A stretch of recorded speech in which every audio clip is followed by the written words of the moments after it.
Chandigarh mayor चुनाव पर supreme court का आदेश। सुप्रीम कोर्ट ने मेयर के नतीजे को रद्द किया है। 8 बैलेट पेपर्स पर जो कुलदीप कुमार के पक्ष में थे उस पर प्रिजाइडिंग ऑफिसर ने निशान बनाए थे। वो उस वोट को इनवैलिड करने के लिए किए गए थे। सुप्रीम कोर्ट की तरफ से ये टिप्पणी की गई है। तो सुप्रीम कोर्ट ने चंडीगढ़ मेयर के नतीजों को रद्द किया है। बड़ी खबर आपको बता रहे हैं। चंडीगढ़ मेयर चुनाव पर सुप्रीम कोर्ट का ये आदेश। आज सुप्रीम कोर्ट में अहम सुनवाई होनी थी। सुप्रीम कोर्ट ने मेयर के नतीजे को रद्द किया है। 8 बैलेट पेपर्स पर जो कुलदीप कुमार के पक्ष में थे उस पर ऑफिसर ने निशान बनाए थे और उस वोट को इनवैलिड करने के लिए कहे गए थे। सुप्रीम कोर्ट की तरफ से ये कहा गया है। बड़ी खबर आपको बता दें, मेयर चुनाव पर सुप्रीम कोर्ट की तरफ से ये बड़ा आदेश आया है। चंडीगढ़ मेयर चुनाव को लेकर सुप्रीम कोर्ट में सुनवाई होनी थी और सुप्रीम कोर्ट की तरफ से आदेश किया गया। चंडीगढ़ मेयर के नतीजे को रद्द किया गया है सुप्रीम कोर्ट की तरफ से। सुप्रीम कोर्ट मेयर चुनाव पर ये बड़ा आदेश आया है। अधिकार क्षेत्र से बाहर काम हुआ है। ये सुप्रीम कोर्ट की तरफ से सख्त टिप्पणी भी की गई है। मतपत्र को अवैध बनाने के लिए ये निशान बनाए गए हैं। इससे लेकर भी सुप्रीम कोर्ट ने टिप्पणी की। चंडीगढ़ मेयर के नतीजे को रद्द किया है। जानबूझकर 8 वोट अवैध किए गए, ये सुप्रीम कोर्ट की तरफ से किए गए। देखिए, जब ये वीडियो आया था उसके बाद से ही लगातार इस पर सियासत भी हो रही है और इस वीडियो को भी देखा गया सुप्रीम कोर्ट में। चंडीगढ़ मेयर चुनाव को लेकर सुप्रीम कोर्ट की तरफ से बड़ा आदेश आया है। मेयर चुनाव पर सुप्रीम कोर्ट की तरफ से ये आदेश आया है कि नतीजे जो हैं वो रद्द किए गए हैं। अधिकार क्षेत्र से बाहर काम हुआ है। और इस वक्त की सबसे बड़ी खबर, कुलदीप कुमार चंडीगढ़ के मेयर होंगे। आम आदमी पार्टी से मेयर के उम्मीदवार कुलदीप कुमार चंडीगढ़ के मेयर होंगे। आम आदमी पार्टी कांग्रेस के उम्मीदवार थे कुलदीप कुमार। मेयर चुनाव में बीजेपी को बहुत बड़ा झटका लगा और इसी मेयर चुनाव के लिए बीजेपी ने आम आदमी पार्टी के 3 पार्षदों को बीजेपी में शामिल भी कर लिया था, लेकिन उसकी नौबत ही नहीं आई। सुप्रीम कोर्ट ने एक ऐतिहासिक फैसला दिया और इस वक्त हमारे सहयोगी प्रभाकर मिश्रा हमारे साथ जुड़ गए हैं। प्रभाकर, कैसे देखें इस फैसले को?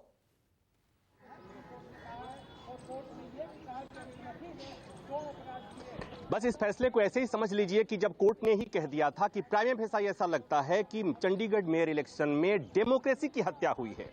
कोर्ट ने जब ये बातें कही थी तो प्राइम फेसा ही लगा था। कोर्ट ने आज पूरा वीडियो रिकॉर्डिंग को कोर्ट में मंगाया, कोर्ट में देखा और देखने के बाद दोनों पक्ष के वकीलों से जो प्रिजाइडिंग ऑफिसर के जो कंडक्ट थे वीडियो फुटेज को देखने के बाद जो कहा कि ये क्या है, तो कोर्ट ने इस नतीजे पे पहुंचा कि जो 8 जो वोट्स थे जिसे इनवैलिड किया था प्रिजाइडिंग ऑफिसर ने, अनिल मसीह ने, वो दरअसल आप और कांग्रेस के जो कैंडिडेट थे कुलदीप कुमार, उनके वोट्स थे और उसे जानबूझकर प्रिजाइडिंग ऑफिसर ने इनवैलिड किया था। कोर्ट ने अपने फैसले में कहा है और कोर्ट ने यह भी कहा है कि उन्होंने अपराध किया है। और फिर कोर्ट ने यह भी बात कह दी कि पहले तो कोर्ट ये कह रहा था कि हम रिकाउंटिंग का आदेश दे सकते हैं, लेकिन कोर्ट ने कहा कि चूंकि 8 वोट कुलदीप कुमार को जो इनवैलिड किए गए थे वो 8 वोट कुलदीप कुमार के ही होते हैं और ऐसे में उनको वोट ज्यादा है। कोर्ट ने रिकाउंटिंग का आदेश नहीं दिया है। कोर्ट ने प्रिजाइडिंग ऑफिसर के उस रिजल्ट को अवैध घोषित कर दिया, रद्द कर दिया और कोर्ट ने खुद कुलदीप कुमार जो आम आदमी पार्टी और कांग्रेस के कैंडिडेट थे जिन्हें हराया गया था, अब तो हम ये कह सकते हैं कि उन्हें हराया गया था, प्रिजाइडिंग ऑफिसर ने एक षड्यंत्र किया था, 8 वोट जो उनको मिले थे उसे अवैध करार दिया था। कोर्ट ने कुलदीप कुमार को, ऐसा बहुत कम होता है, कोर्ट ने कुलदीप कुमार को चंडीगढ़ का मेयर नियुक्त कर दिया है। ठीक है प्रभाकर, अब मैं चंडीगढ़ चलती हूँ। मेरे सहयोगी अमित पांडे मेरे साथ जुड़ गए हैं। अमित, आम आदमी पार्टी की तरफ से कोई रिएक्शन? चूंकि बीजेपी ने देखिए पूरी तरह से जो प्लान है वो तैयार कर लिया था। आम आदमी पार्टी के 3 पार्षद बीजेपी में आ चुके थे, लेकिन उसकी नौबत ही नहीं आई।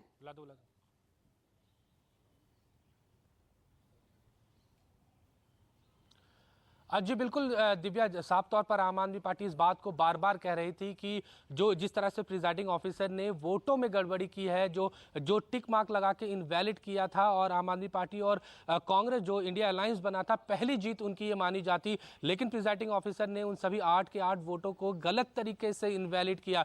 आम आदमी पार्टी बार बार इस बात को कह रही है कि जीत हमारी होगी और आज सुप्रीम कोर्ट के जो नतीजे सामने आए हैं, जो आदेश सामने आए, सीधे तौर पर एक बड़ा उत्साह जो है आम आदमी पार्टी के पार्षदों में और उनके नेताओं में देखने को मिल रहा है। हमारे साथ पंजाब के वित्त मंत्री हरपाल सिंह चीमा है जो लगातार इस पूरे चंडीगढ़ मेयर चुनाव को भी क्लोजली ऑब्जर्व कर रहे थे। सर, सुप्रीम कोर्ट के फैसले को किस तरह देखते हैं आप?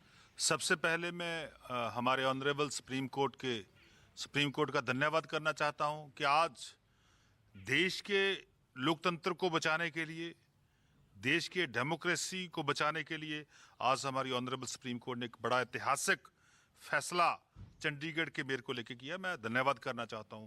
इससे पता चलता है कि बीजेपी जो है, भारतीय जनता पार्टी, देश के लोकतंत्र के लिए खतरा है। और ये एग्जाम्पल है देश के सामने कि चंडीगढ़ की मेयर को जो बैलेट बोर्ड थी उनको इनवैलिड कैसे डिक्लेयर किया गया। आज इस पे जो मोहर है वो सुप्रीम कोर्ट ने लगा दी कि बीजेपी ने एक गुंडागर्दी का नाच चंडीगढ़ जैसे शहर में मेयर की वोट में किया। ये पूरे देश के सामने पैदा हो गया। सो मैं समझता हूं कि बीजेपी से देश को बहुत बड़ा खतरा है, देश के लोकतंत्र को बहुत बड़ा खतरा है। आज सबसे पहली जीत मैं समझता हूं आम आदमी पार्टी और इंडिया अलायंस की चंडीगढ़ से हुई है। ये जीत पूरे देश में, देश की जब जनरल इलेक्शन होगी, जब पार्लियामेंट की इलेक्शन होगी, उसमें ये तब्दील होगी। सर, आपको लगता है कि अब ये एक रास्ता खुल गया है इंडिया अलायंस में आम आदमी पार्टी और कांग्रेस के बीच में? देखिए, जब चंडीगढ़ की जो इलेक्शन थी, चंडीगढ़ की मेयर की इलेक्शन थी, वो आम आदमी पार्टी और कांग्रेस के बीच एक अलायंस के लिए हुई थी। अलायंस होकर वो इलेक्शन हुई थी। और हमारे माननीय सुप्रीमो अरविंद केजरीवाल जी लगातार बीजेपी के खिलाफ लड़ाई लड़ रहे हैं। लगातार देश के लोकतंत्र को बचाने की लड़ाई लड़ रहे हैं, क्योंकि देश में बहुत सारी इंस्टीट्यूशन जो है वो बीजेपी के राज में देश में तहस नहस की जा रही है। उनको एक एक करके निशाना बना के तोड़ा जा रहा है। सो मैं समझता हूँ ये एक पहली एक बहुत बड़ी जीत हुई है, एक ऐतिहासिक जीत है। बहुत लंबे अरसे बाद जेकर बीजेपी को रोका गया है, तो किसने रोका है? तो अरविंद केजरीवाल जी ने रोका है। किसने रोका है? आम आदमी पार्टी ने रोका है। तो मैं समझता हूँ आज सभी लोगों को, जो इंसाफ पसंद लोग हैं, जो डेमोक्रेसी को प्यार करते हैं, जो मैं समझता हूँ डेमोक्रेसी को जिंदा रखने के लिए लगातार संघर्ष करते हैं, आज वो सभी लोगों को मेरी तरफ से बहुत बहुत शुभकामनाएं। उन सभी को बहुत बहुत मैं समझता हूँ मुबारकबाद। अमित, तो जल्दी से मुझे एक बार वो प्रक्रिया समझा दीजिए, क्योंकि सुप्रीम कोर्ट से ये फैसला तो सामने आ गया है, लेकिन जो आम आदमी पार्टी के कैंडिडेट है कुलदीप कुमार, कब तक उनकी ताजपोशी जो है वो सामने आएगी? कितना समय लग सकता है इस पूरी प्रक्रिया में?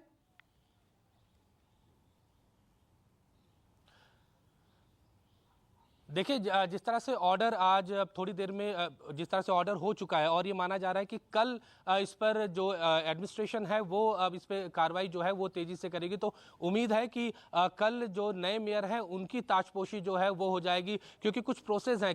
जो ऑर्डर है वो एडमिनिस्ट्रेशन, चंडीगढ़ एडमिनिस्ट्रेशन के पास आएगा, उसके बाद एक नोटिफिकेशन होगा, क्योंकि मामला सुप्रीम कोर्ट में था। तो उस ऑर्डर को बेस बना के एक नया नोटिफिकेशन होगा और उसके बाद सदन की जो कार्रवाई है उसको सदन बुलाया जाएगा और उसी में सदन में इस ऑर्डर को भी रखा जाएगा। और उसके बाद आम आदमी पार्टी के जो मेयर उम्मीदवार हैं कुलदीप, उनको जो मेयर नया नवनिर्वाचित जो मेयर के नाम तौर पर उन्हें बैठाया जाएगा। और उसके बाद जो सीनियर डिप्टी मेयर और डिप्टी मेयर का चुनाव अभी पेंडिंग था, वो चुनाव भी माना जा रहा है कि कल ही करा दिया जाएगा। लेकिन अभी आधिकारिक तौर पर इसकी घोषणा होनी बाकी है, क्योंकि अभी तुरंत ही थोड़ी देर पहले ही सुप्रीम कोर्ट से ये आदेश आया है। तो बस जो फॉर्मेलिटीज हैं वो बहुत जल्द पूरी कर ली जाएंगी। दिव्या, अच्छा, एक अमित ये बताइए कि ये कितनी ज्यादा इंडिया गठबंधन हो या आम आदमी पार्टी हो, उसको कितनी बड़ी मजबूती मिली है? क्योंकि अगर केंद्र सरकार की बात करें या बीजेपी की बात करें तो आए दिन इस तरह के टकराव सामने आते रहे हैं। दिल्ली विधानसभा में कल देखा वन टाइम सेटलमेंट को लेकर किस तरीके से अरविंद केजरीवाल केंद्र सरकार पर हमलावर थे, क्योंकि साफ तौर पर आरोप था कि अफसर जो है वो सुन नहीं रहे हैं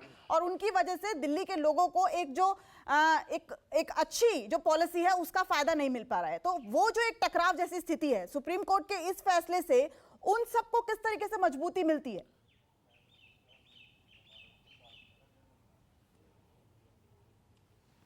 देखिए दिव्या, 2024 लोकसभा चुनाव से पहले आम आदमी पार्टी को एक बड़ा मुद्दा मिल गया है और सीधे तौर पर इस पे सुप्रीम कोर्ट की मोहर लगी है। तो आम आदमी पार्टी इस बात को जरूर भुनाएगी कि किस तरह से बीजेपी जो है एक छोटे से मेयर चुनाव में भी इस तरह के हथकंडे का इस्तेमाल कर सकती है। और दूसरी तरफ अगर हम अलायंस की बात करें तो हमेशा हमने देखा है कि आम आदमी पार्टी और कांग्रेस के बीच में टकराव होती रही है। और पिछले कुछ दिनों से जिस तरह से मीटिंग पर एक के बाद एक 3-4 राउंड की मीटिंग हो गई, लेकिन सीट शेयरिंग को लेकर कोई फॉर्मूला या कोई डिक्लेरेशन सामने निकल के नहीं आया, लेकिन इस जीत के बाद, क्योंकि जब मेयर चुनाव हो रहा था 30 जनवरी को, तब लगातार इस बात को कहा जा रहा था कि अगर नतीजे आम आदमी पार्टी और कांग्रेस के फेवर में आते हैं तो इस गठबंधन को मजबूती मिलेगी और एक मैसेज जो है वो पूरे देश में जाएगा कि अगर इंडिया अलायंस के में जो पार्टियां हैं, जो घटक दल हैं, वो एक साथ आते हैं तो बीजेपी को हराया जा सकता है। और नतीजा जो है चंडीगढ़ मेयर चुनाव में वैसे ही देखने को मिल रहा था, क्योंकि आम आदमी पार्टी के पास जो है वो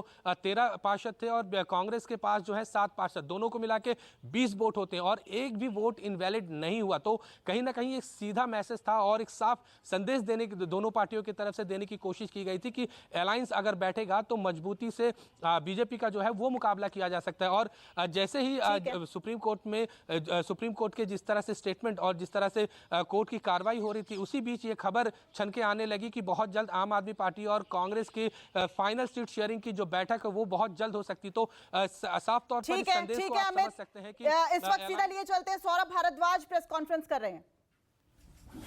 12 साल की 14 साल की मात्र पार्टी है, माफ कीजिएगा 12 साल की पार्टी है।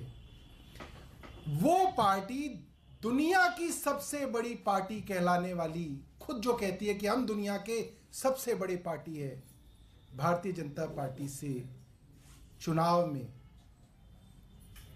ये चुनाव की लड़ाई सुप्रीम कोर्ट में लड़ी गई। इस लड़ाई के अंदर आज देश के लोकतंत्र की बहुत बड़ी जीत हुई है, मगर खुशी से ज्यादा आज मुझे चिंता है। ये खुशी की बात बहुत है, मगर उससे ज्यादा बड़ी बात चिंता की है, परेशानी की है कि आज इस देश के हालात क्या हो गए हैं। आजादी का क्या मतलब होता है? कोई देश आजाद हो गया, 1947 15 अगस्त को भारत आजाद हो गया, इसका क्या मतलब था? भाई सड़कें, ट्रेन, बंदरगाह, पार्लियामेंट, ये तो अंग्रेज भी बना रहे थे। कोई सड़कें और ट्रेन और बंदरगाह बनाने के लिए सरकार कोई ना चुनी जाती है, उसके लिए कोई ना देश को आजाद कराना था, वो तो अंग्रेज कर रहे थे। फैक्ट्री भी लगा रहे थे, सड़कें भी बना रहे थे, नए नए शहर बना रहे थे, ट्रेनें चला रहे थे, पार्लियामेंट हाउस बनाया उन्होंने, राष्ट्रपति भवन बनाया उन्होंने, सब कुछ तो बना रहे थे।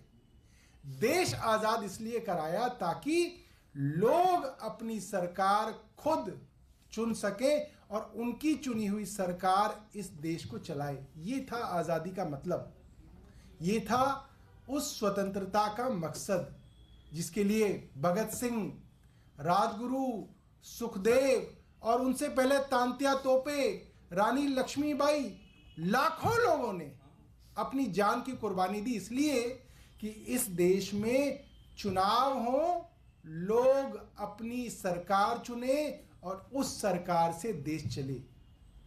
आज चिंता इस बात की है, अगर देश की केंद्र सरकार और दुनिया की सबसे बड़ी कहलाने वाली political party Bharatiya Janata party एक इतने छोटे से मेयर के चुनाव में खुल्लम खुल्ला बेईमानी, चोरी, झूठ, फरेब, डकैती सब करती हुई कैमरे पे दिखी है, तो आज देश के लिए एक बड़ी चिंता की बात है। जहां कैमरे नहीं लगे हुए, वहां इस देश की सबसे बड़ी पार्टी क्या कर रही होगी? जहां माइक्रोफोन नहीं लगे हुए, वहां पे आप केंद्र सरकार के ऊपर कैसे इस देश के अंदर भरोसा करेंगे? बहुत बड़ा चिंता का सवाल है। सुप्रीम कोर्ट ने जिस तरीके से इस मामले में केंद्र सरकार को एक्सपोज किया है, मुझे नहीं लगता कि इतनी साफ गोई से किसी पार्टी की लीडरशिप कभी एक्सपोज सुप्रीम कोर्ट में हुई होगी। वो प्रिसाइडिंग ऑफिसर जिसके लिए केंद्र सरकार के सबसे बड़े वकील सुप्रीम कोर्ट के अंदर खड़े हैं, ऐसा नहीं है कि वो प्रिसाइडिंग ऑफिसर अकेले खड़े हैं अपना प्राइवेट वकील करके, नहीं, उनके लिए देश की केंद्र सरकार के सबसे बड़े वकील उनके लिए खड़े हैं सुप्रीम कोर्ट के अंदर। और वहां क्या कहा जाता है, जब उस प्रिसाइडिंग ऑफिसर को कल कोर्ट ने बुलाया और कहा कि हमें साफ साफ बताओ, सच बोलना, नहीं तो तुम्हारे ऊपर प्रोसिक्यूशन किया जाएगा, तुम्हारे ऊपर मुकदमा चलाया जाएगा। कौन चेतावनी दे रहा है? कोई साधारण कोई आपको हवलदार या कोई थानेदार चेतावनी नहीं दे रहा। इस देश की सबसे बड़ी अदालत के मुख्य न्यायाधीश, chief justice of India Chandrachud, वो आपको वार्निंग दे रहे हैं कोर्ट के अंदर कि तुम्हारे ऊपर मैं अभियोजन लाऊंगा, सच बताना। और उसके बावजूद भारतीय जनता पार्टी के कार्यकर्ता अनिल मसीह ने क्या कहा कोर्ट में? कल को याद कीजिएगा, उन्होंने कोर्ट में यह कहा